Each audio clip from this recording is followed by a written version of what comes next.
Tooth brush ಅನ್ನ ಎಷ್ಟು ದಿನಗಳಿಗೊಮ್ಮೆ ಬದಲಾಯಿಸಬೇಕು? 2 ತಿಂಗಳು, 25 ದಿನಕ್ಕೊಮ್ಮೆ, 90 ದಿನಕ್ಕೊಮ್ಮೆ, 15 ದಿನಕ್ಕೊಮ್ಮೆ?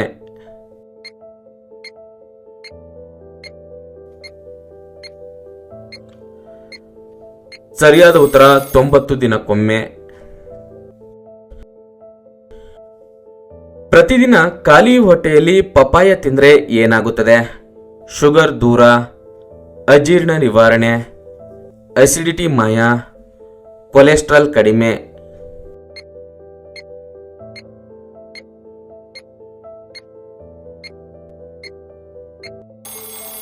ಸರಿಯಾದ ಉತ್ತರ ಎಲ್ಲವೂ.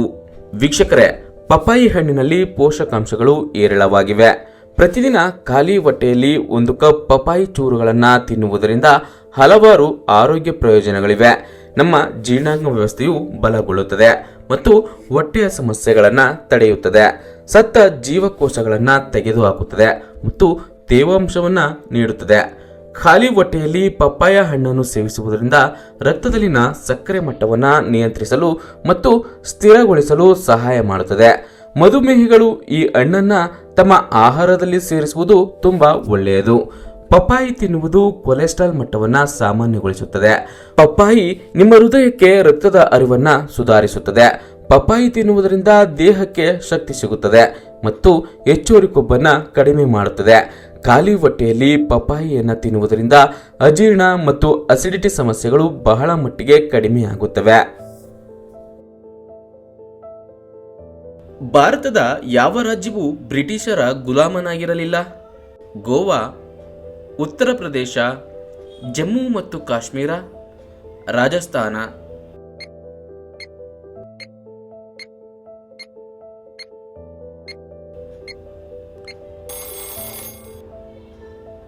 ಸರಿಯಾದ ಉತ್ತರ ಗೋವಾ. ಮೊದಲ ರಾತ್ರಿಯಲ್ಲಿ ನವದಂಪತಿಗಳಿಗೆ ಹಾಲು ಏಕೆ ಕೊಡುತ್ತಾರೆ? ಉತ್ತಮ ನಿದ್ದೆಗೆ, ಕಾಮೋತ್ತೇಜಕ, ಸಂಪ್ರದಾಯ, ಶಕ್ತಿ ವೃದ್ಧಿ?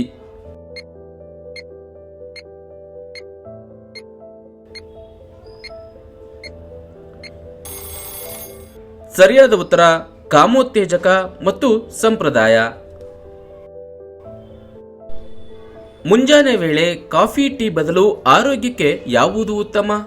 ಹಾಲು, ಗ್ರೀನ್ ಟೀ, ಕಷಾಯ, ಹರ್ಬಲ್ ಟೀ?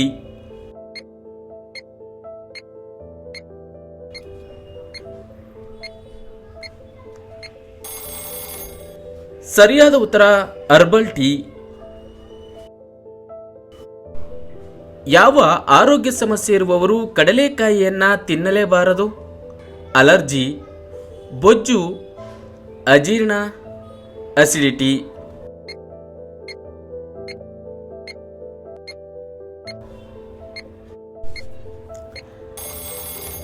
ಸರಿಯಾದ ಉತ್ತರ ಎಲ್ಲವೂ.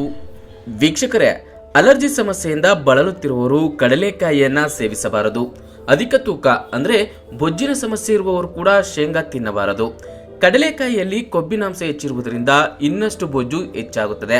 ಅದೇ ರೀತಿ ಗ್ಯಾಸ್, ಅಸಿಡಿಟಿ ಮತ್ತು ಅಜೀರ್ಣದಂತಹ ಜೀರ್ಣಾಂಗ ವ್ಯವಸ್ಥೆಗೆ ಸಂಬಂಧಿಸಿದ ಸಮಸ್ಯೆಗಳಿಂದ ಬಳಲುತ್ತಿದ್ದರೆ ಕಡಲೆಕಾಯಿಯನ್ನ ಬಹಳ ಎಚ್ಚರಿಕೆಯಿಂದ ಸೇವಿಸಬೇಕು.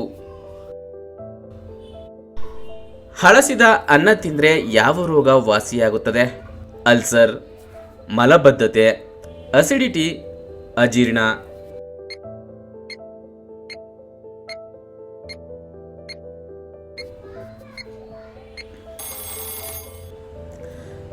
ಸರಿಯಾದ ಉತ್ತರ ಮಲಬದ್ಧತೆ. ಯಾವ ಪ್ರಾಣಿಯ ಹಾಲು ಹೆಚ್ಚು ಪ್ರೋಟೀನ್ ಅನ್ನು ಹೊಂದಿರುತ್ತದೆ? ಕುರಿ, ಕತ್ತೆ, ಎಮ್ಮೆ, ಒಂಟೆ?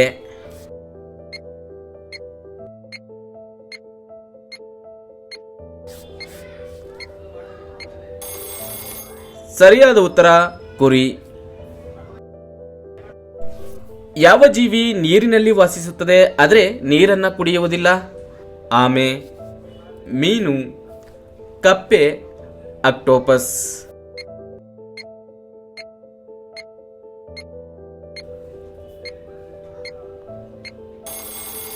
ಸರಿಯಾದ ಉತ್ತರ ಕಪ್ಪೆ. ತೆಂಗಿನ ಎಣ್ಣೆಯಲ್ಲಿ ಏನನ್ನ ಮಿಕ್ಸ್ ಮಾಡಿ ಹಚ್ಚಿದ್ರೆ ಕೂದಲು ಉದುರುವುದಿಲ್ಲ? ಆಲಿವ್ ಎಣ್ಣೆ, ಬಾದಾಮಿ ಎಣ್ಣೆ, ಹರಳೆಣ್ಣೆ, ಎಲ್ಲವೂ.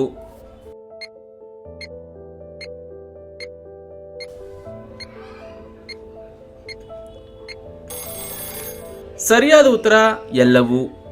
ವೀಕ್ಷಕರೇ, ತೆಂಗಿನ ಎಣ್ಣೆಯಲ್ಲಿ 100 ಮಿಲಿಲೀಟರ್ ಆಲಿವ್ ಎಣ್ಣೆ, 50 ಮಿಲಿಲೀಟರ್ ಬಾದಾಮಿ ಎಣ್ಣೆ ಹಾಗೂ 30 ಮಿಲಿಲೀಟರ್ ಕ್ಯಾಸ್ಟರ್ ಆಯಿಲ್ ಅಥವಾ ಹರಳೆಣ್ಣೆ ಮಿಶ್ರಣ ಮಾಡಿ ಕೂದಲಿಗೆ ಹಚ್ಚಿದ್ರೆ ಕೂದಲು ತುಂಬಾ ದಟ್ಟವಾಗಿ ಬೆಳೆಯುತ್ತದೆ ಮತ್ತು ಕೂದಲು ಉದುರುವುದೇ ಇಲ್ಲ.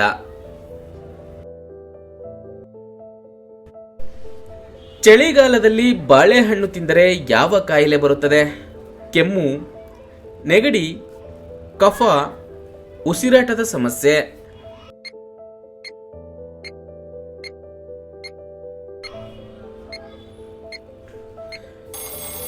ಸರಿಯಾದ ಉತ್ತರ ಮೇಲಿನ ಎಲ್ಲವೂ.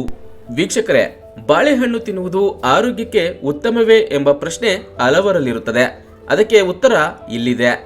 ಚಳಿಗಾಲದಲ್ಲಿ ಮೂಳೆ ನೋವು, ಸ್ನಾಯು ನೋವು ಹಾಗೂ ಕೀಲು ನೋವು ಸೇರಿದಂತೆ ಮುಂತಾದ ಆರೋಗ್ಯ ಸಮಸ್ಯೆಗಳು ಹೆಚ್ಚಾಗಿ ಕಂಡುಬರುತ್ತವೆ. ಈ ಸೀಸನ್ನಲ್ಲಿ ನೀವು ಕ್ಯಾಲ್ಸಿಯಂ ಸಮೃದ್ಧವಾಗಿರುವ ಬಾಳೆಹಣ್ಣನ್ನು ತೆಗೆದುಕೊಂಡ್ರೆ ಈ ಸಮಸ್ಯೆಗಳನ್ನು ತಪ್ಪಿಸಬಹುದು. ಏಕೆಂದರೆ ಬಾಳೆಹಣ್ಣಿನಲ್ಲಿ ಕ್ಯಾಲ್ಸಿಯಂ, ಮ್ಯಾಂಗನೀಸ್, ಮೆಗ್ನೀಷಿಯಂ, ಕಬ್ಬಿಣ, ಫೋಲೇಟ್, ನಿಯಾಸಿನ್, ರೈಬೋಫ್ಲಾವಿನ್ ಹಾಗೂ B6 ನಂತಹ ಅಗತ್ಯವಾದ ಜೀವಸತ್ವಗಳು ಮತ್ತು ಖನಿಜಗಳಿವೆ. ಇವೆಲ್ಲವೂ ಆರೋಗ್ಯವನ್ನ ಸುಧಾರಿಸುತ್ತದೆ. ಬಹುಮುಖ್ಯವಾದ ವಿಚಾರ ಏನೆಂದರೆ, ಚಳಿಗಾಲದಲ್ಲಿ ಬಾಳೆಹಣ್ಣು ತಿಂದರೆ ಕೆಮ್ಮು ಮತ್ತು ನೆಗಡಿ ಬರುವ ಸಾಧ್ಯತೆ ಇದೆ. ಹಾಗಾಗಿ ರಾತ್ರಿ ಊಟದ ಬಳಿಕ ಬಾಳೆಹಣ್ಣು ತಿನ್ನಬೇಡಿ. ಉಸಿರಾಟದ ತೊಂದರೆ ಇರುವವರು ಕೂಡ ಚಳಿಗಾಲದಲ್ಲಿ ಬಾಳೆಹಣ್ಣು ಸೇವಿಸಬೇಡಿ. ಏಕೆಂದರೆ ಲೋಳೆಯ ಅಥವಾ ಕಫದಂತಹ ಸಮಸ್ಯೆಗಳು ಉಂಟಾಗುತ್ತವೆ. ರಾತ್ರಿ ಬಿಟ್ಟು ಬೇರೆ ಸಮಯದಲ್ಲಿ ಬೇಕಾದರೆ ಬಾಳೆಹಣ್ಣ ತಿನ್ನಬಹುದು, ಆದರೆ ಸೀಮಿತ ಪ್ರಮಾಣದಲ್ಲಿ ಮಾತ್ರ ಬಾಳೆಹಣ್ಣನ್ನು ಸೇವಿಸಿ. ಕಾರಿನ ಯಾವ ಬಣ್ಣವು ಅಪಘಾತದ ಅಪಾಯವನ್ನ ಕಡಿಮೆ ಮಾಡುತ್ತದೆ? ಕಪ್ಪು, ಬಿಳಿ, ಕೆಂಪು, ನೀಲಿ.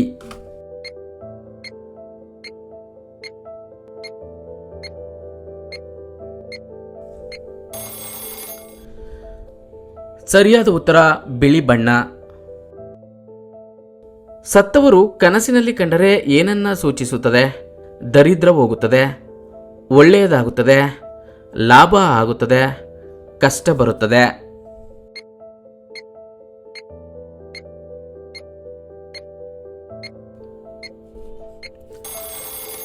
ಸರಿಯಾದ ಉತ್ತರ ಒಳ್ಳೆಯದಾಗುತ್ತದೆ. ವೀಕ್ಷಕರೇ, ಈ ವಿಡಿಯೋ ಇಷ್ಟವಾಗಿದ್ರೆ ಒಂದು ಲೈಕ್ ಕೊಡಿ. ಯೂಸ್ಫುಲ್ ಅನ್ಸಿದ್ರೆ ಎಲ್ಲರಿಗೂ ಶೇರ್ ಮಾಡಿ ಹಾಗೂ ನಮ್ಮ ಚಾನೆಲ್ಗೆ ಸಬ್ಸ್ಕ್ರೈಬ್ ಆಗಿಲ್ಲ ಅಂದ್ರೆ ಸಬ್ಸ್ಕ್ರೈಬ್ ಆಗಿ. ಎಲ್ಲರಿಗೂ ಧನ್ಯವಾದಗಳು.